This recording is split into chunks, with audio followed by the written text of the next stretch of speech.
Hola, buenos días a todos. Vamos a dar inicio con la sesión clínica del día de hoy. Quiero agradecer a mi profesora asesora, la doctora Alejandra Macías Baiman, por sus aportes para la realización de esta sesión. Yo soy el doctor Jesús Eduardo Duc Rosado, residente de alergia e inmunología clínica, y hoy les vamos a presentar el caso de una paciente que inició con rinitis alérgica y posteriormente continuó con un síntoma muy predominante al que nosotros consideramos que podría estar asociado al síndrome de goteo postnasal. Bueno, eh, empecemos con los datos de identificación de la paciente. Ella es una paciente femenino cuyas iniciales son BARG. Tenía una edad de 52 años la primera vez que acudió a consulta, la cual fue el 27 de julio del 2020. Su estado civil era casada, tenía una religión católica, su escolaridad secundaria completa y actualmente se dedicaba a ser ama de casa. Ella nació en General Bravo y actualmente radicada en Monterrey, Nuevo León. El motivo de su consulta fue que tenía escurrimiento nasal persistente. Este escurrimiento nasal comenzó a la edad de los 40 años.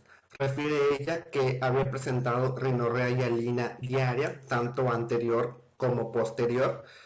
También presentaba estornudos en salva, los cuales iniciaron aproximadamente durante 5 días a la semana. Tenía igual prurito palatino, síntomas que eran persistentes, que ella se daba cuenta que empeoraban sobre todo en el invierno y también estaban asociados a un empeoramiento con los cambios bruscos de temperatura. En abril del 2018 decidió buscar ayuda, 2 años antes de que ella acudiera al Centro Regional de Alergias, porque sus síntomas se volvieron persistentes, sobre todo los estornudos y la rinorrea, que prácticamente eran todos los días. Fue valorada por un alergólogo particular, quien indicó que se realizaran pruebas cutáneas y estas fueron positivas. No se sabe el reporte a los alérgenos a los cuales fueron positivas, pero la paciente refiere que inició inmunoterapia subcutánea y estuvo durante el tratamiento por 13 meses y posteriormente, debido a situaciones personales, decidió suspenderlo. Un mes antes de que ella llegara a consulta, refiere que sus síntomas persistían, que todavía eran muy molestos y que afectaban su calidad de vida. Presentaba rinorrea hialina bilateral, tanto anterior como posterior.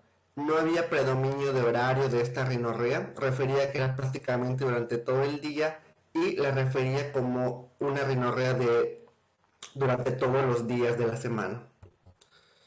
En la evaluación de sus síntomas, los síntomas oculares realmente eran negativos y estaban negados por parte de la paciente. Dentro de los síntomas nasales presentaba rinorrea hialina, que ella percibía que era mayor en la mañana, era bilateral, eran todos los días de la semana y se acompañaba de congestión nasal, también bilateral. Esta congestión mejoraba al transcurso del día, pero había momentos durante el día en las que empeoraba y también era durante todos los días de la semana. No había ningún síntoma sinusal, los síntomas bronquiales también estaban negados y en los síntomas asociados a la orofaringe refería únicamente prurito palatino molesto durante todos los días de la semana. Sus antecedentes atópicos realmente solo contaba con el diagnóstico de rinitis alérgica por parte de un alergólogo en 2018, con el que inició inmunoterapia y lo suspendió tras un año de uso, y sus antecedentes atópicos familiares estaban negados. Dentro de sus antecedentes personales, la paciente refería que padecía cuadros de colitis.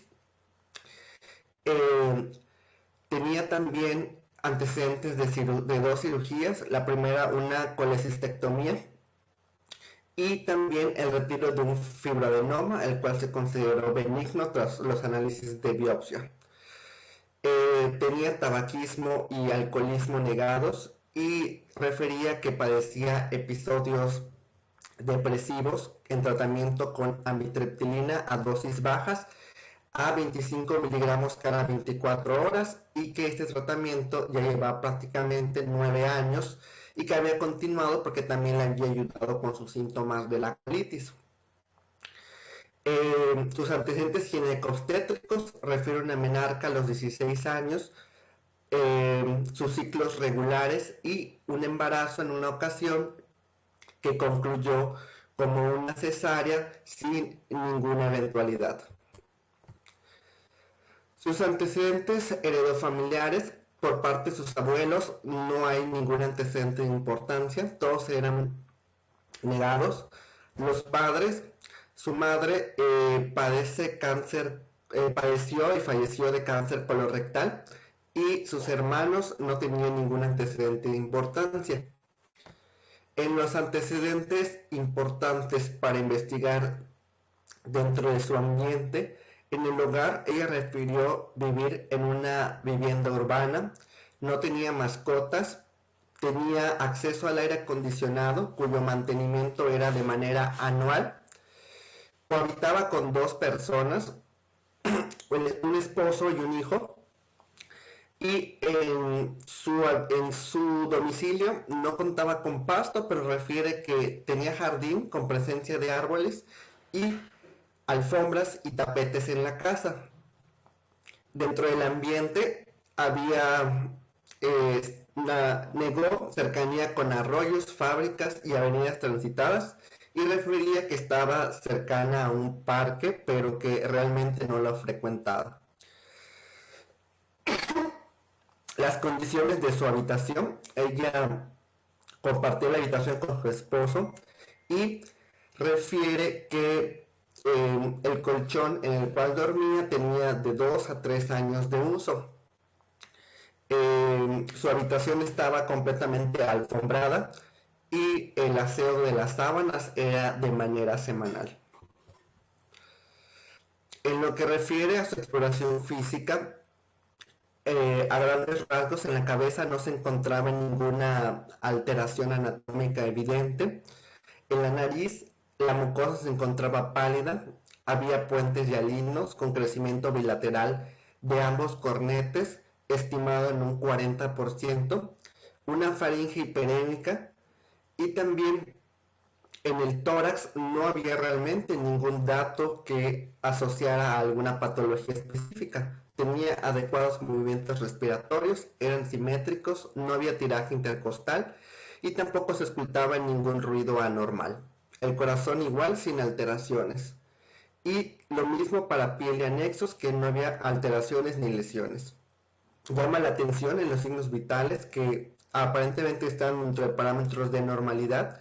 La frecuencia cardíaca la primera vez que acudí a consulta estaba en 70 latidos por minuto, la frecuencia respiratoria en 16, tenía una presión arterial limítrofe en 130/80, pero llama mucho la atención su peso.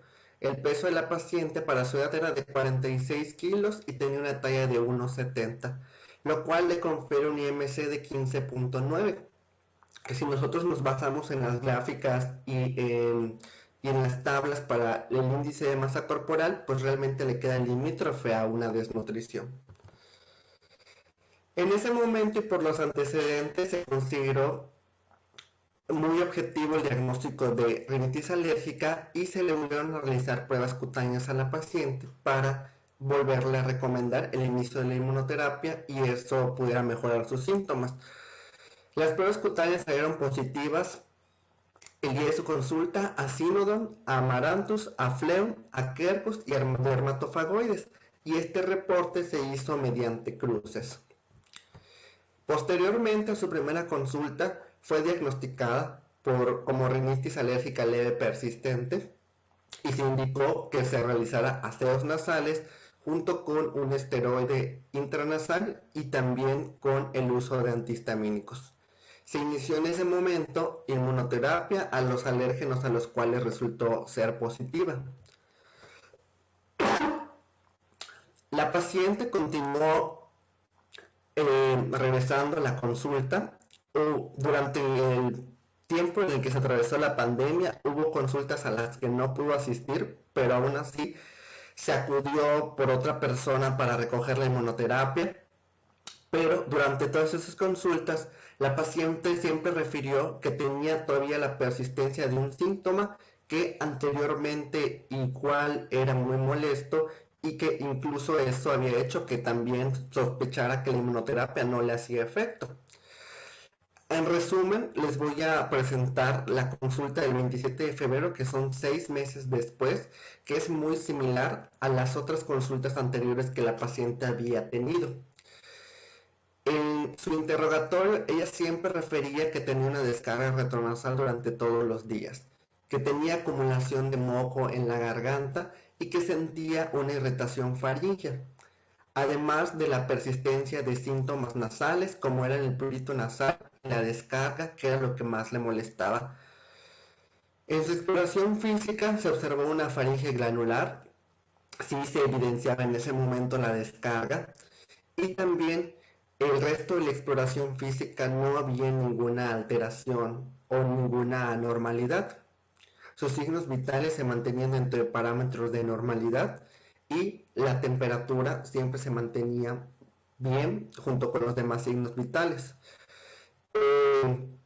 En ese momento, pues se establece el diagnóstico de rinitis alérgica leve persistente. Realmente en todas las consultas siempre haya mantenido ese mismo diagnóstico. Y al no integrar ningún síntoma sinusal u otros síntomas acompañantes, se decidió que la paciente muy probablemente estuviera sensibilizada a otros componentes y que valdría mucho la pena repetir las pruebas debido a que las anteriores pruebas, al ser un reporte de cruces, había otros componentes que también eran positivos y podrían ser considerados que eran necesarios abarcarlos también. Entonces se repitieron las pruebas cutáneas y en base a su resultado se elaboró un nuevo tratamiento de inmunoterapia, aunque cabe recalcar que la mayoría de las pruebas que se repitieron fueron muy similares a las pruebas anteriores en los 6 meses previos durante la primera consulta. Entonces, durante ese momento se indicó tratamiento con antihistamínico, se le indicó tratamiento igual con esteroide nasal, en este caso con mometasona, el anterior había sido con fluticasona, durante 4 semanas y se citó en 2 meses para evaluar su evolución. Los resultados de las pruebas cutáneas fueron similares a las pruebas anteriores, volvió a resultar positiva al Synodon, al Fleum, al Quercus y al Dermatofagoides. El único que cambió fue el Populus, que en este caso no apareció otra vez la sensibilidad al Amaranthus, entonces se decidió colocar el Populus dentro de la inmunoterapia. Pero también había tenido sensibilidad a otros componentes, entre ellos el sorgo y también a Canis. Posteriormente, la paciente continuó acudiendo a las consultas. Recordemos que desde febrero hasta diciembre del 2022 y el diagnóstico siempre fue el mismo, fue rinitis alérgica leve persistente. Y teniendo en cuenta eso, pues empezó a considerar que había otros factores que pudieran influir. Se tomó en cuenta más el estado nutricional y también el hecho de que tenía otras comorbilidades, como por ejemplo el consumo de medicamentos.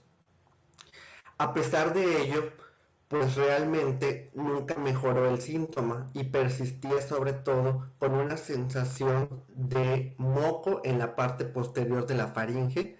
No había realmente rinorrea anterior y los otros síntomas que habían estado acompañantes, sobre todo los estornudos y la congestión, habían mejorado considerablemente, pero la paciente refería que el síntoma que más le molestaba o que le ocasionaba disminución en su calidad de vida era el de la descarga posterior en la nariz y la sensación de ocupación en la faringe. A pesar de ello, se le realizaron varios estudios, entre ellos una citología nasal, la cual únicamente reportó severidad asociada a alergia. Fue valorado incluso por un otorrinolaringólogo, el cual le indicó que realmente no tenía ninguna alteración anatómica.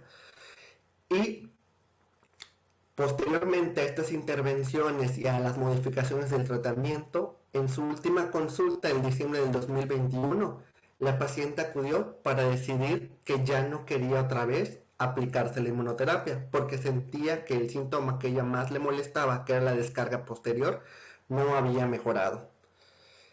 En ese momento, en base a la decisión de la paciente, a pesar de que se le ofreció consejería, se ella misma decidió no continuar con la inmunoterapia. Aún así, se le recomendó seguir utilizando los antihistamínicos en caso necesario, los esteroides intranasales de la misma manera, y se le aconsejó acudir a valoración a medicina interna, sobre todo para integrar otros componentes que pudieran haber afectado en su estado general y también con su patología alérgica.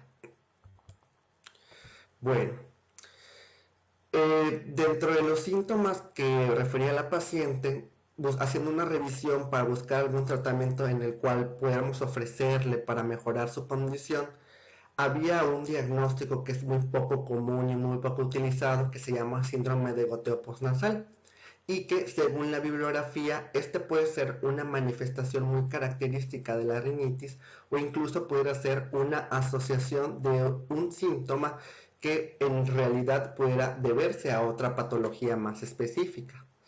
De ahí que se decidiera el día de hoy hacer el abordaje de este concepto. El síndrome de goteo postnasal fue establecido en 1866 por Dobel. Valoró a pacientes con sensaciones anormales en los cuales era muy evidente detectar moco visible en el paladar blando. A este síndrome primeramente se le conoció como el catarro postnasal. Fue en 1794 cuando Frank descubrió que este tipo de catarro era crónico y su asentamiento se localizaba sobre todo en la faringe. Era muchas veces dependiente de cuadros infecciosos anteriores y en muchas ocasiones estos podían incluso cronificarse y las molestias podían persistir hasta por más de 3 meses. Si nosotros hacemos una revisión actual en cualquier tipo de literatura médica, incluso por internet, por ejemplo, en PubMed, si hacemos una revisión de 1950 hasta el 2007, existen cerca de 222 publicaciones sobre síndrome de goteo postnasal y la mayoría de ellas está asociada sobre todo a cuadros de tos o incluso hay discernimiento científico entre realmente es un síndrome o simple y sencillamente es la persistencia de un síntoma. Las guías actuales americanas lo consideran como un diagnóstico asociado sobre todo a pacientes que tienen tos, pero actualmente se plantean este diagnóstico como un diagnóstico de tos crónica asociada a alteración de las vías respiratorias superiores más que a simple síndrome postnasal. Con base en la historia, en 1884, Mackenzie refiere que este síndrome se trata de una inflamación crónica de la membrana que recubre la nasofaringe y que hace que haya una secreción más o menos viscosa que se adhiere a las paredes posteriores y que tiene una sensación desagradable, en el cual el paciente tiene una necesidad de hacer esfuerzos para poder deshacerse de ella mediante el carraspeo. En 1892, McDonald's considera que esta inclinación está más asociada a pacientes que intentan arrancar la mucosidad de la garganta y generalmente viene precedida de un acto inspiratorio ruidoso a través de la nariz, por la cual mediante una fuerza los pacientes extraen el moco nasal dirigido hacia la faringe para posteriormente poderla expulsar. En 1955, Richards dice que el síntoma principal sobre todo se debe a una sensación localizada, aproximadamente en la superficie posterior del paladar blando y que esta normalmente puede no estar presente, pero que el paciente tiene una sensación de que continúa con una persistencia de algo adentro de la faringe y tienen el deseo de deshacerse de ello. Y por último, en 1999, Forer y colaboradores describieron el síndrome de goteo postnasal como el resultado de una secreción continua por un aumento en la secreción de las células de moco. Esta puede acumularse y dirigirse tanto al área postnasal como a los senos paranasales, y también lo denominó como catarro. Se asocia sobre todo a otros síntomas, entre ellos la halitosis, la tos crónica y la sinusitis en la población adulta, y en los niños puede incluso verse asociado a rinorrea purulenta y a tos. La actual del síndrome de goteo postnasal, esta depende de la evolución, que puede ser aguda o crónica y muchas veces asociada a cuadros infecciosos o ausencia de ellos, aunque actualmente no existe una definición aceptada de la condición. Estas la definen como una sensación de plenitud en la parte posterior de la nariz, con constante sensación de escozor y cosquilleo en la úvula, en el paladar blando y también en ciertas áreas del paladar duro. Al examinar la faringe generalmente no se detecta ningún dato inflamatorio, tampoco hay ninguna alteración como ulceración o edema, y hay otros autores como O'Hara y Jones que refieren que el 20% de estos pacientes no presenta realmente moco en la faringe y lo han considerado como un síndrome de goteo postnasal silente.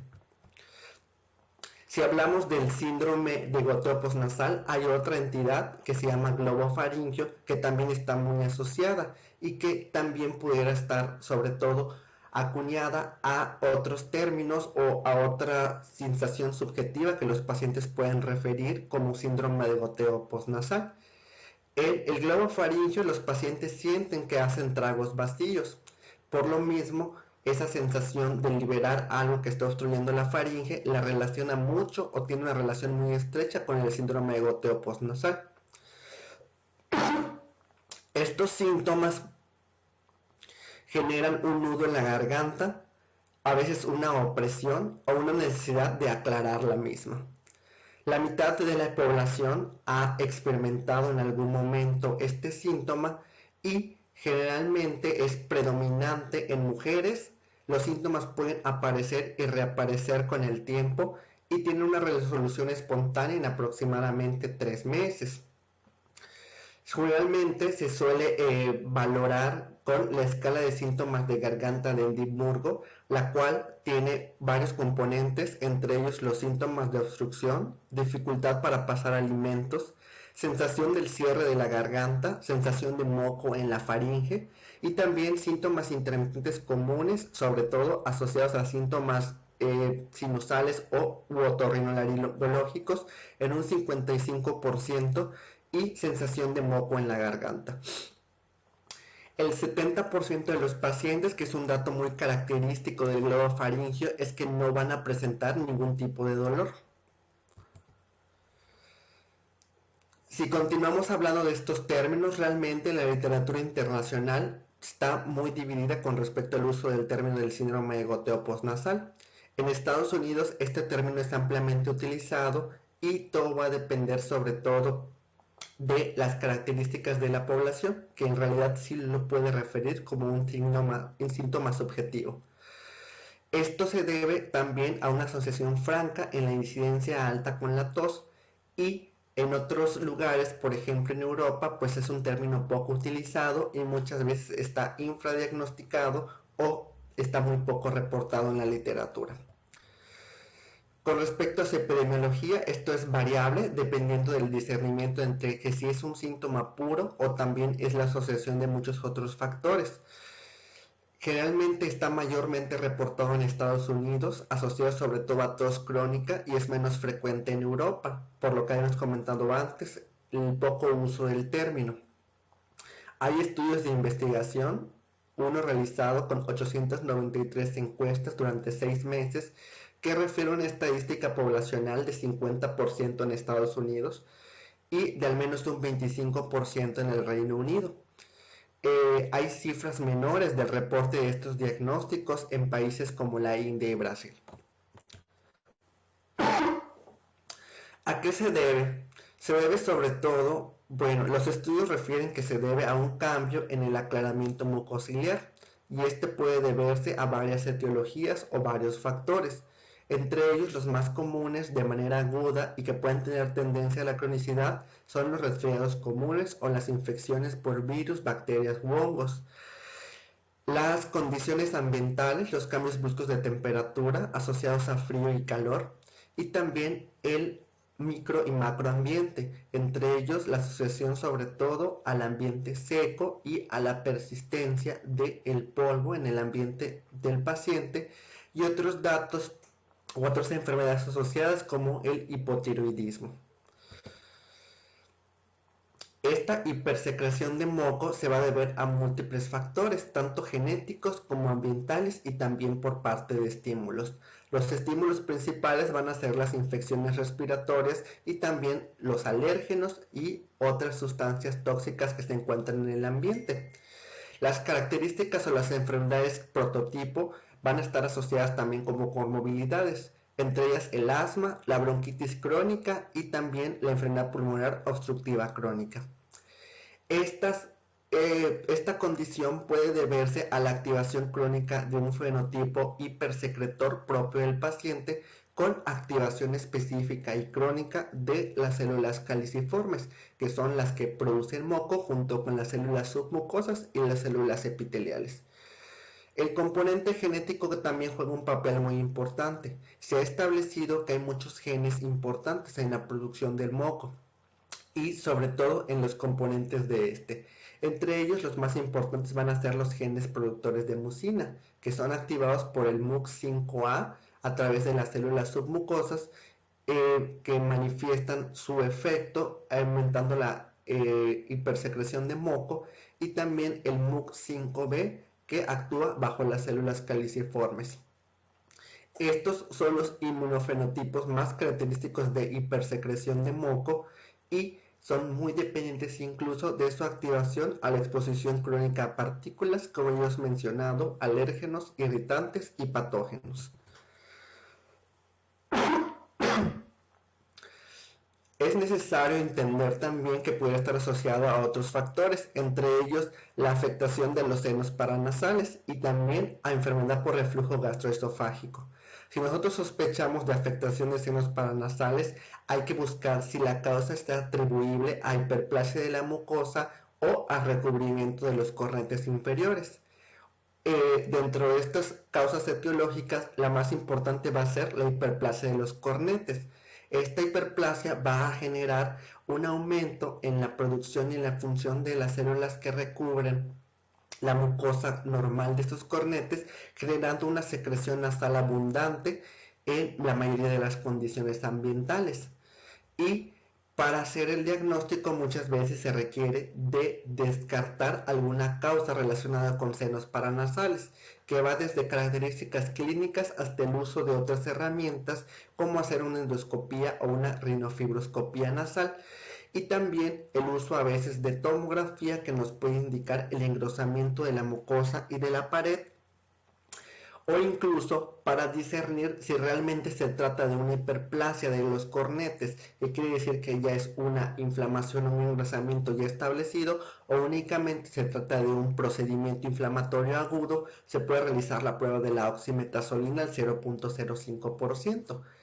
En los casos en los cuales se diagnostica una hiperplasia, pues realmente ya hay un cambio de la celularidad y de las condiciones de la mucosa. Pero si se trata de un cuadro inflamatorio en ese momento, pues la membrana muchas veces al uso de oximetazolina puede encogerse. Parte de la respuesta de la producción de este moco se debe sobre todo al exceso de las secreciones nasosinusales. Este va a aumentar la viscosidad de las secreciones nasales y va a haber una alteración en la función mucociliar. Recordemos que la función mucociliar tiene dos características principales en el moco y que el moco se basa en dos fases. La primera que es una fase gel y una fase sol y está dividida sobre todo en el área que ocupa. La fase sol, que es una fase más líquida y soluble, que está cercana sobre todo a los cilios y que puede arrastrar los componentes patógenos que quedan incrustados en la fase posterior, en la parte superior, que es la parte gel, y que de esta manera puede mejorar sobre todo el funcionamiento ciliar y que puede eliminar el exceso de patógenos u de otros factores que pudieran quedarse incrustados en el moco. Los pacientes que desarrollan este tipo de cuadros pues realmente tienen esta función de manera normal. La sensación del goteo postnasal también puede estar presente aun cuando realmente no haya moco real. Y otras causas que pudieran hacer sospechar de algún otro trastorno asociado con el aumento de las secreciones nasosinusales pues van a ser los espasmos del músculo cricofaringeo, la enfermedad por reflujo gastroesofágico, algún trastorno de la motilidad esofágica, formas de la úvula también, que la úvula sea grande y alargada, o también alteraciones en la epiglotis, muchas veces asociadas a cuadros infecciosos, sobre todo cuando ésta impacta en la base de la lengua.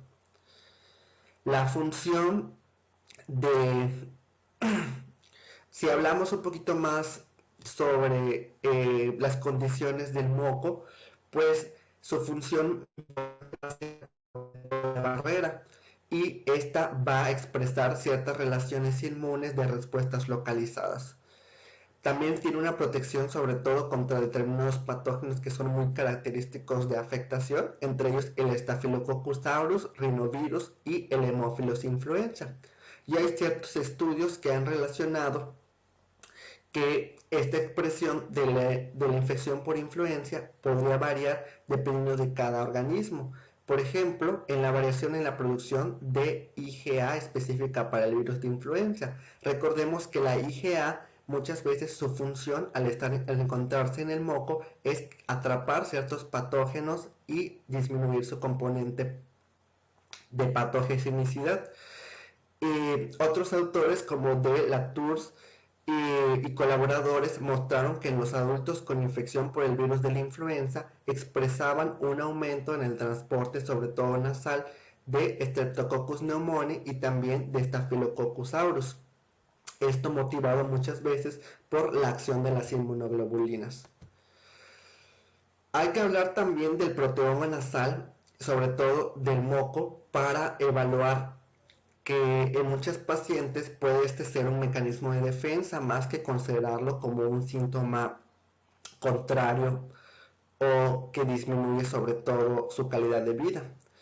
El proteoma de la mucosa nasal es generalmente la primera línea de defensa contra los patógenos inhalados. Se estima que existen 12.000 litros de aire al día, los cuales nosotros respiramos, y cerca de 25 millones de partículas filtradas e inhaladas por hora. De ahí la importancia del moco, que puede regularizar la absorción de estas partículas y que dentro de sus funciones va a ser primeramente evitar la deshidratación del epitelio nasal, va a neutralizar también ciertos gases tóxicos, humidifica el aire inhalado y también va a amortiguar el pH de las vías respiratorias. Genera de la misma manera ciertas respuestas inmunitarias innatas y adaptativas por los componentes que en él se contienen.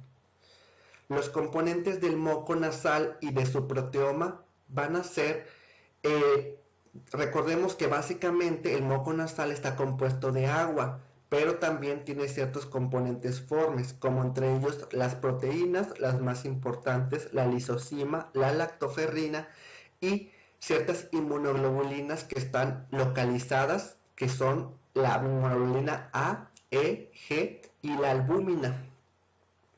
También el moco nasal está compuesto por restos celulares, lípidos y glicoconjugados. Las funciones de estas proteínas van a ser sobre todo como enzimas, inhibidores de enzimas, antioxidantes, agentes antimicrobianos y mediadores celulares. Y en la rinitis alérgica hay estudios que indican que después de la expresión de la provocación con determinados alérgenos, estas proteínas van a activarse y van a aumentar, modulando respuestas inflamatorias o incluso disminuyendo las mismas respuestas inflamatorias, como son las que más han sido estudiadas son la lisozima y la lactoferrina, que son las que más se encuentran en la composición del moco. Esta imagen es muy importante porque está relacionada con un estudio realizado por Theo Keefe en 2009, en el cual él valoró la protómica del moco en sujetos sanos con respecto a sujetos que padecen rinitis alérgica. La primera imagen es una respuesta a varios sujetos sanos, más bien es el proteoma que se encontró en sujetos sanos que se encontraban expuestos durante la temporada de polinización. Entonces, en los cuales podemos observar que la mayoría de las proteínas están activas para mejorar las respuestas inflamatorias y para disminuirlas en su caso. Caso contrario a los pacientes que se ven en la imagen B, que eran pacientes con rinitis alérgica, en los cuales estas respuestas eran insuficientes durante el tiempo que se activaba la polinización, por lo cual pues igual el componente alérgico y también el componente genético era muy importante para inhibir esta respuesta, y por lo cual los pacientes muchas veces presentaban aún más cantidad de síntomas y respuesta inflamatoria. En el caso de la imagen en la imagen del tipo C, nosotros podemos observar un paciente sano durante la ausencia de la etapa de polinización. Entonces, los mecanismos reguladores prácticamente están inactivos y el paciente se mantiene sin una respuesta inflamatoria durante toda la temporada, durante la ausencia de la temporada de polinización. Y en la imagen D lo que se puede observar es que, muy contrario a lo esperado, los pacientes que tienen rinitis alérgica aún así siguen con una respuesta inflamatoria que se consideró como perenne, con o sin exposición a la polinización, e incluso aún en ausencia de polinización los pacientes refieren o se presentan más datos inflamatorios para intentar compensar las respuestas inflamatorias propias del huésped. Dentro de la evaluación de los síntomas es necesario asociar sobre todo a saber si se tratan de síntomas nasosinusales, digestivos u otros. En los síntomas nasosinusales hay una asociación con síntomas de rinitis y sinusitis, como hemos comentado anteriormente. Puede haber incluso rinorrea anterior y los pacientes suelen sonarse la nariz con frecuencia. También hay prurito nasal, estornudos, congestión y plenitud facial. Y los síntomas pueden empeorar con otros, más bien deben de empeorar con otros síntomas de las vías respiratorias para que se considere realmente una infección nasosinusal asociada. En los cuadros de síndrome de goteo postnasal asociados a cuadros digestivos, realmente hay ausencia completa de los síntomas nasosinusales, y muchos de los síntomas o de lo que refiere el paciente como un síndrome de goteo postnasal está asociado a la ingesta de alimentos o bebidas. Hay que tener en cuenta otros síntomas asociados, sobre todo la odinofagia, la disfagia a alimentos sólidos y líquidos, también a medicamentos, y las limitaciones alimentarias en el caso de pacientes que tengan una pérdida constante de peso o un aumento excesivo, y también pacientes que tengan otras comorbilidades como el tabaquismo y el alcoholismo. En la exploración física a través de la nariz podemos observar en el rinoscopio secreciones anormales, edema, congestión y en algunos pacientes la presencia de pólipos nasales. En la faringe muchas veces se puede ver moco de la naso o la orofaringe y vistas laterales. Estas pueden ser en las vistas laterales, detrás del paladar amigdalino posterior, o incluso hay que buscar intencionalmente que no haya lesiones faringias o masas, porque estas pueden ser datos de alarma. La laringe es muy difícil que nosotros la podamos explorar porque se necesita un equipo especial, pero tenemos que ver o detectar que no haya ninguna anormalidad en las cuerdas vocales, en las estructuras cercanas o la presencia de alguna alteración o lesión. Y por último, en el cuello es importante explorar sobre todo la presencia de linfadenopatía asociada a algún cuadro infeccioso crónico, la presencia de alguna masa o tiromegalia. Hay otras pruebas que realmente pueden asociarse, pero sobre todo al diagnóstico de otras patologías, como son la rinitis alérgica y la rinosinusitis crónica, aunque no son tan específicas para el síndrome de goteo postnasal. Entre ellas, pues el recuento de eosinófilos. Recordemos que una eosinofilía mayor de 750 eosinófilos por mililitro cúbico, pero este es un marcador poco sensible o más bien no tan específico, y muchas veces suele estar asociado a la presencia de IgE sérica total, que también puede investigarse en la población pediátrica y que muchas veces junto con los hallazgos clínicos pueden contribuir a buscar una causa más que nada alérgica.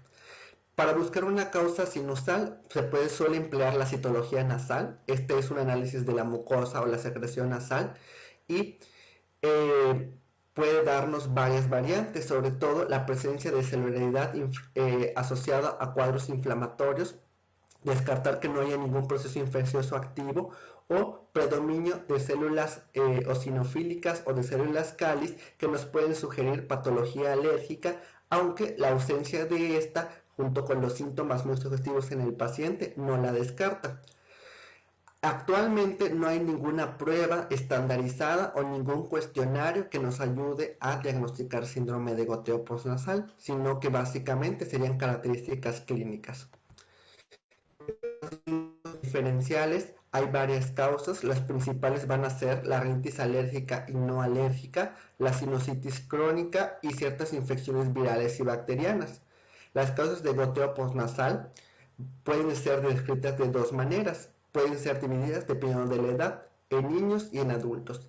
Las principales causas en los niños pueden ser la rinitis alérgica, el crecimiento de las adenoides, síntomas de sinusitis y también de reflujo gastroesofágico, la presencia de pólipos, que en casos de mucha acumulación de moco también hay que sospechar infecciones sistémicas como la fibrosis quística y anomalías anatómicas,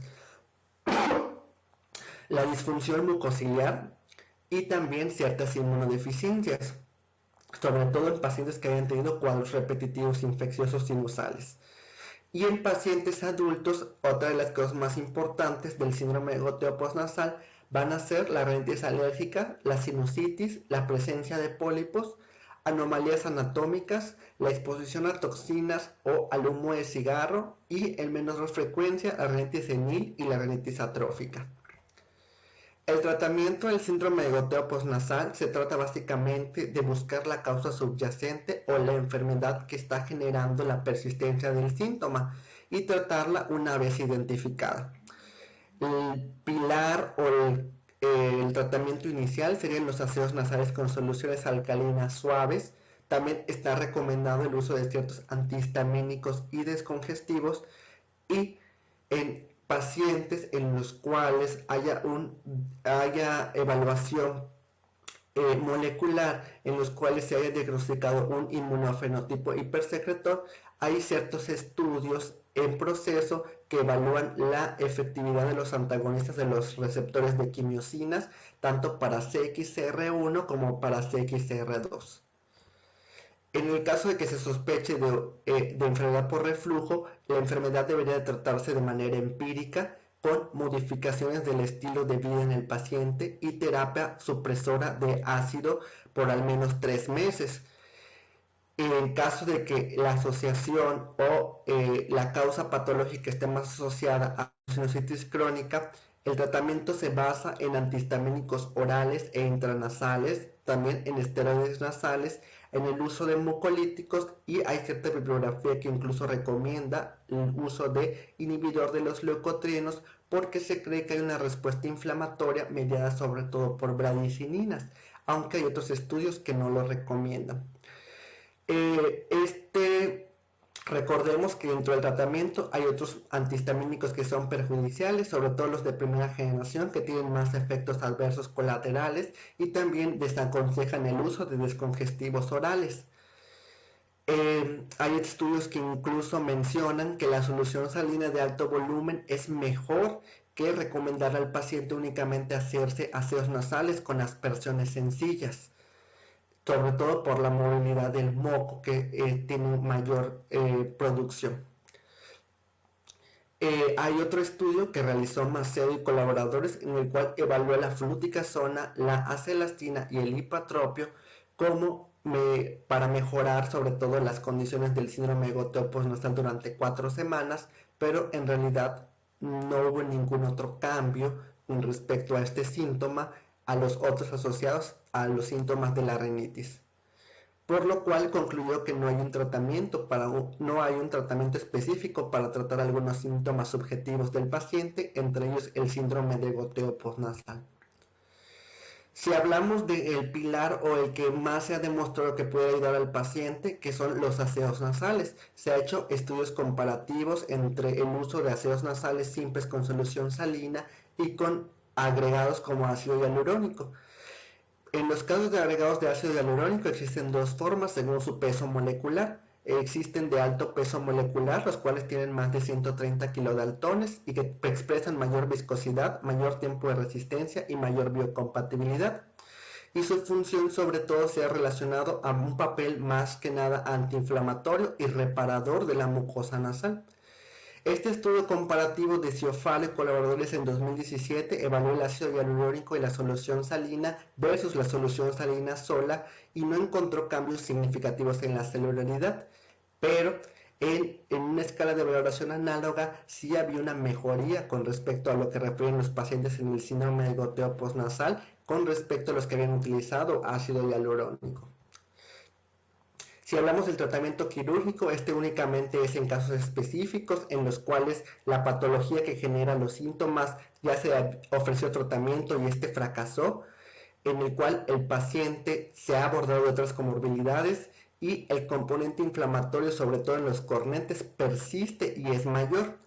En el caso de que haya congestión como síntoma predominante, pues se han hecho estudios en los cuales la reducción de los cornetes ha mejorado la sintomatología de los pacientes en un 90%, sobre todo en sujetos alérgicos y no alérgicos, pero hay otros estudios en los cuales este porcentaje ha disminuido bastante, entre un 51.4% en los síntomas en pacientes alérgicos y 42.8% en las rinitis no alérgicas.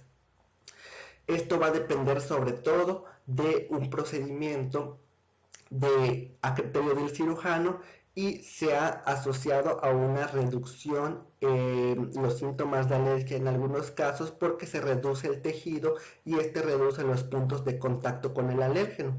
Hay tres principios quirúrgicos activos actualmente que son la lateralización, la resección y los procedimientos de coagulación, pero también se han estudiado otros procedimientos como la neurotomía nasal posterior, que ese es el nombre con el que se consideraba históricamente, en la cual es un procedimiento en el cual se reseca de manera parcial y parasimpática el nervio ovidiano, que es el nervio posterior nasal, para disminuir la hipersecreción de moco. Actualmente, la cirugía endonasal endoscópica es la cirugía mínimamente invasiva que tiene como objetivo la reducción de la estimulación de los pacientes con hipersecreción nasal y que continúa sobre todo con este principio de la resección parcial del nervio nasal posterior. Hay ciertos datos de alarma que hay que tener en cuenta en el abordaje del paciente con síndrome de goteo postnasal. Muchas veces no se realiza de manera completa porque es poco práctico y es muy costoso para el paciente, pero primeramente hay que investigar que no haya ninguna alteración anatómica. Hay que descartar malignidad en el caso de que sea muy molesto o de que presente ciertas banderas rojas como son la pérdida de peso, la ronquera y la disfagia persistente, alguna masa en el cuello o algún síntoma de asfixia o aspiración.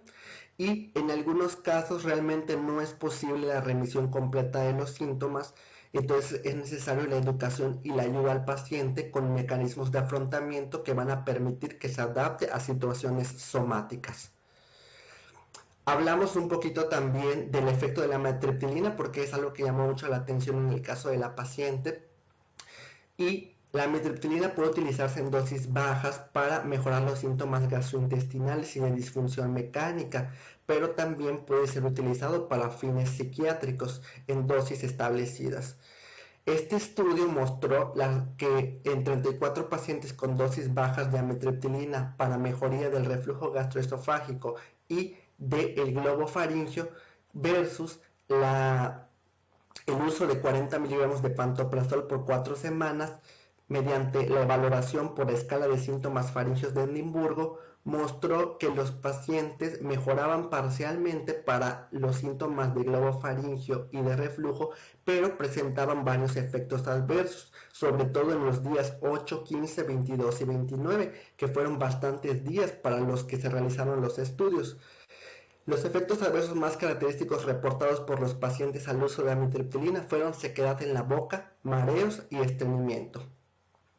La Guía de Práctica Clínica Mexicana considera que la amitriptilina también pudiera ser uno de los 3 medicamentos psicotrópicos más asociados sobre todo a rinitis medicamentosa, junto con la clorpromacina y la risperidona, y teniendo en cuenta el estímulo constante a la que la paciente estuvo sometida, es un factor que hay que tomar mucho en cuenta.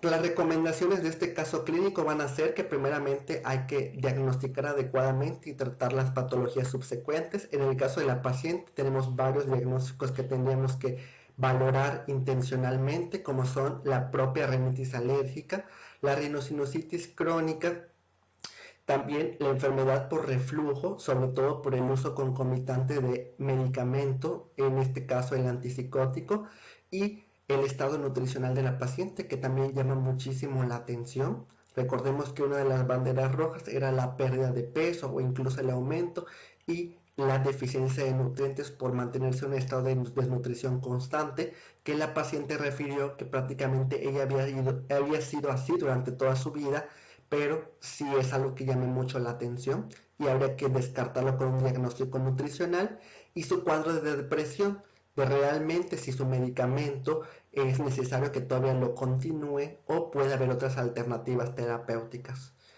Dentro de las recomendaciones también está, dentro de este caso clínico, buscar alteraciones anatómicas, documentar realmente una hipertrofia de cornetes y establecer si pudiera verse beneficiado o no de un tratamiento junto con un otorrino para descartar que sea quirúrgico, el estado de la faringe, buscar realmente que no haya ninguna lesión, alteración, más allá de lo que nosotros podemos ver en una exploración básica, y buscar los red flags de datos de alarma, sobre todo la pérdida de peso y esa sensación que tenía de molestia persistente.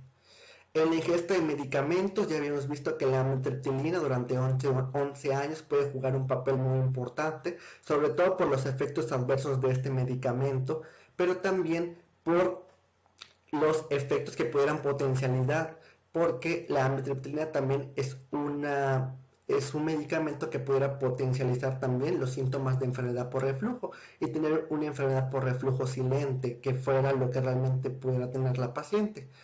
Y el componente emocional, que también es muy importante. Establecer realmente cómo anda actualmente su cuadro de represión y si realmente tiene control o no, para mediar las dosis adecuadas del uso del medicamento, las pautas de uso de su medicamento también con respecto a su cronicidad, y sobre todo la posibilidad en algún momento del cambio para valorar los efectos secundarios que posiblemente ya se hayan establecido. Mis conclusiones personales de la revisión de este caso son que el goteo postnasal es un síntoma de queja común. Hay que buscar intencionalmente otros diagnósticos derivados, como son la rhinosinusitis crónica y la enfermedad por reflujo, y actualmente el tratamiento debe estar dirigido sobre todo a tratar la causa subyacente, que a pesar de que estos sean las patologías más frecuentes, también hay que buscar otras comorbilidades, como en el caso de la paciente, la depresión, el uso de medicamentos y el estado nutricional.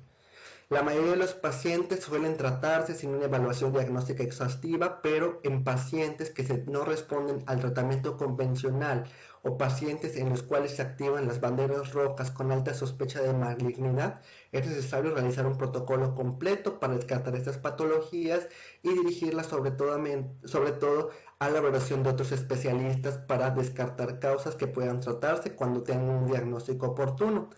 Y la irrigación con solución fisiológica continúa siendo el pilar del tratamiento para mantener limpia la mucosa nasal, disminuir la producción del moco. Recordemos que muchas veces las aspersiones sencillas no son completamente recomendadas, incluso en este tipo de patologías valdría la pena hacer aseos nasales con una cantidad de volumen considerable para poder erradicar completamente este moco. Y los nuevos tratamientos de este tipo de patologías pueden estar incluso enfocados o relacionados a la producción de las proteínas de este moco, que juegan un papel importante tanto inmunológico como de protección importante. Bueno, por mi parte es todo, les agradezco mucho su atención.